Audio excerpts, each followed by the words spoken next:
Hey everybody, it's Tripl-L, and now it is time to talk Jujutsu Kaisen. Oh my god, I said it right. Okay guys, just gonna tell you real quick.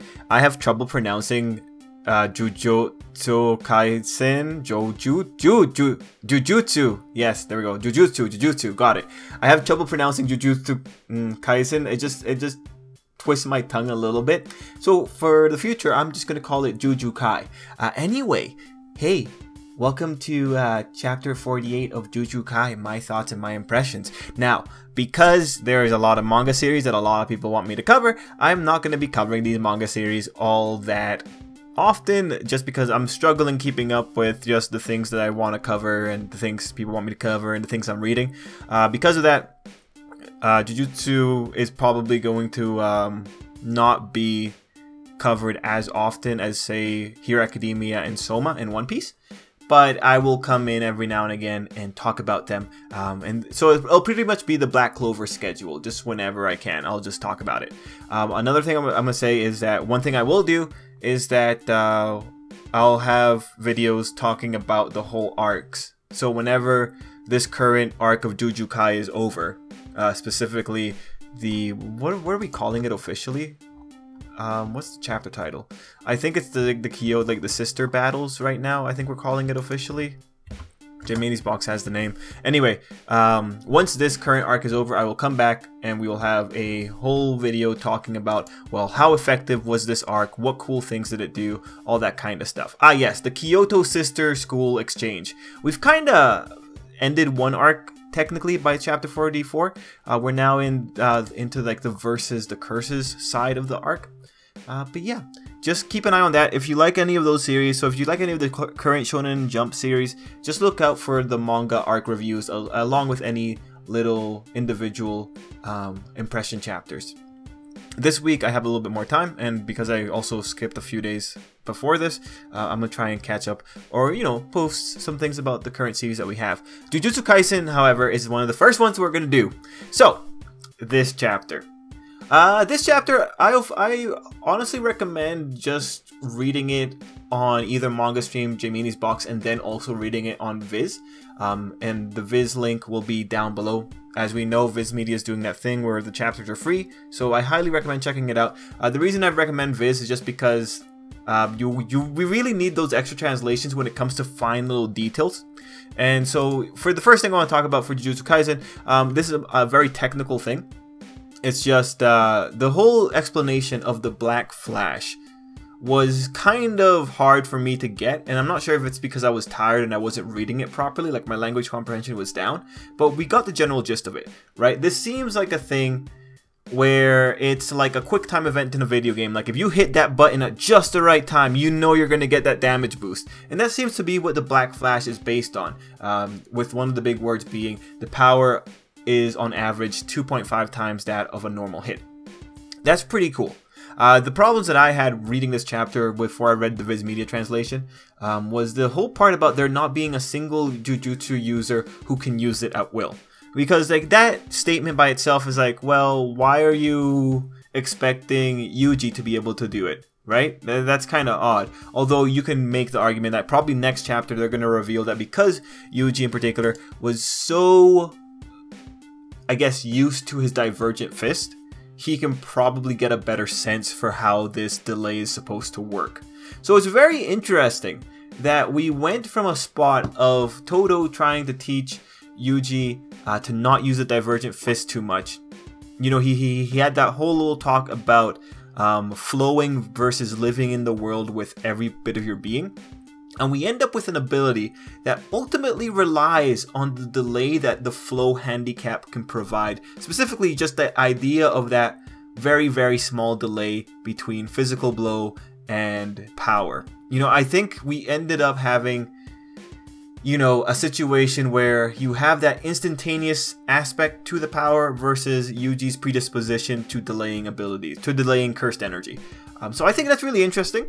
I like how we ended up there. And I like that this is generally, it seems to be an ability that everyone has access to. And when it comes to abilities that everyone has access to, I'm totally game, man. I'm totally game, because at least then, when you see someone else do it, it's like, yeah, nice. It's cool that we're able to do the same thing. It's cool that people can share an ability. I'm all for it. Now, mind you, that's one of the first issues. The next issue is specifically the line that is involving the people who can use this ability, or people who have experienced this ability, sorry. But the lines in Gemini's box said that, you know, the core of their cursed energy is totally different.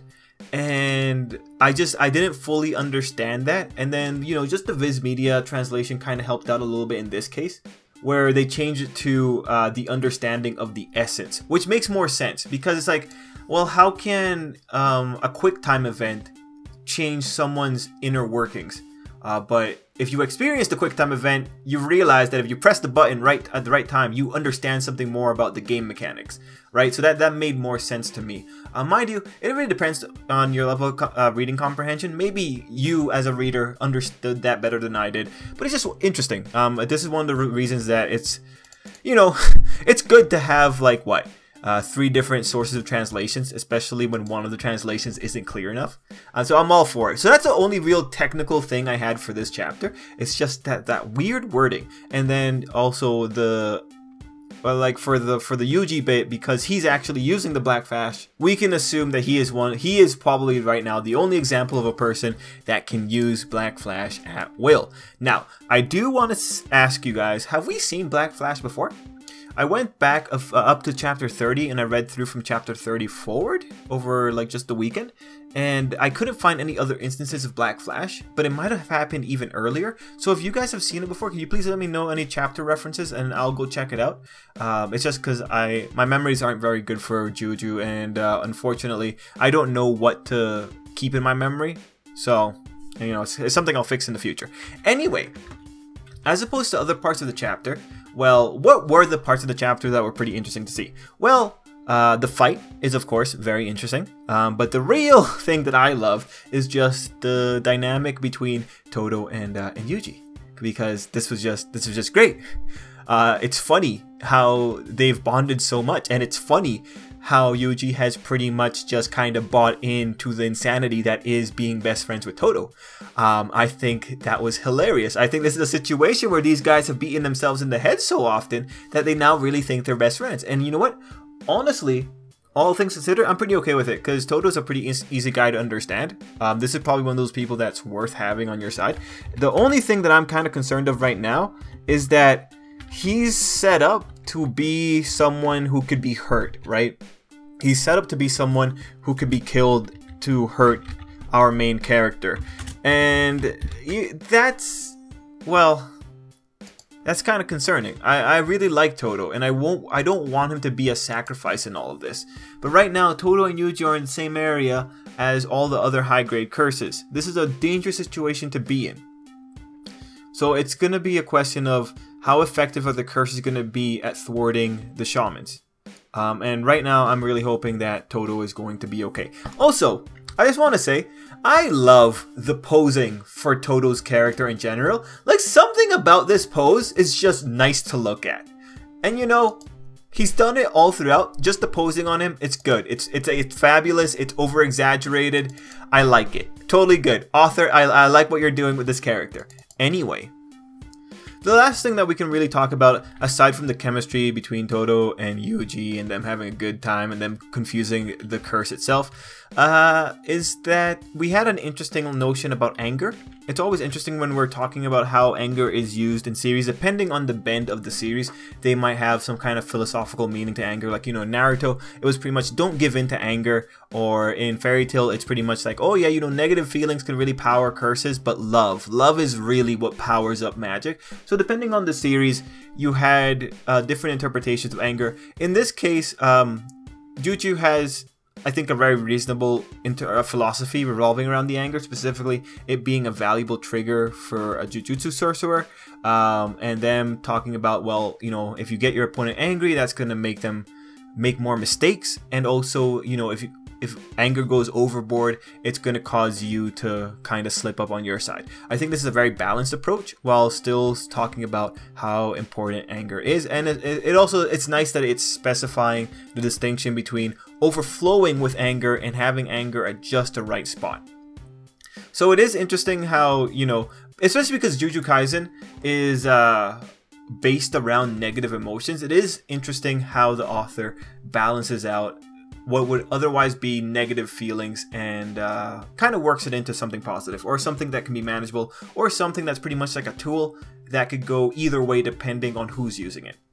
So overall for the chapter, we ultimately got a characterization chapter for the two buddies, the two best buddies, and we got a fight and also the unleashing of a new move, the Black Flash. Now, one last thing I want to say is that I hope we get more abilities in Juju Kai that are kind of meta, or not meta, but you know, they're kind of like gamey, I guess.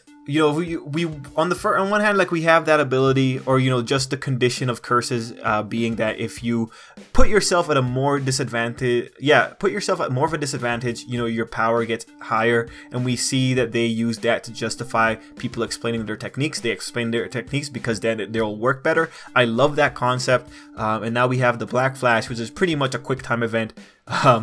And I kind of want to see more of these kind of abilities, these general type of abilities that justify the things that happen within the conventions of shonen and can be used by everyone. I want to see more of this. This is one thing that I really love from Juju Kai. Anyway, guys, let me know what you thought of this video down below. Let me know what you thought of this chapter, and let me know what you're hoping for in the future of Juju Kai. Also, let me know, how do you think this arc is going? Are you enjoying it? Yeah. So anyway, till next time, I hope you have an absolutely great day.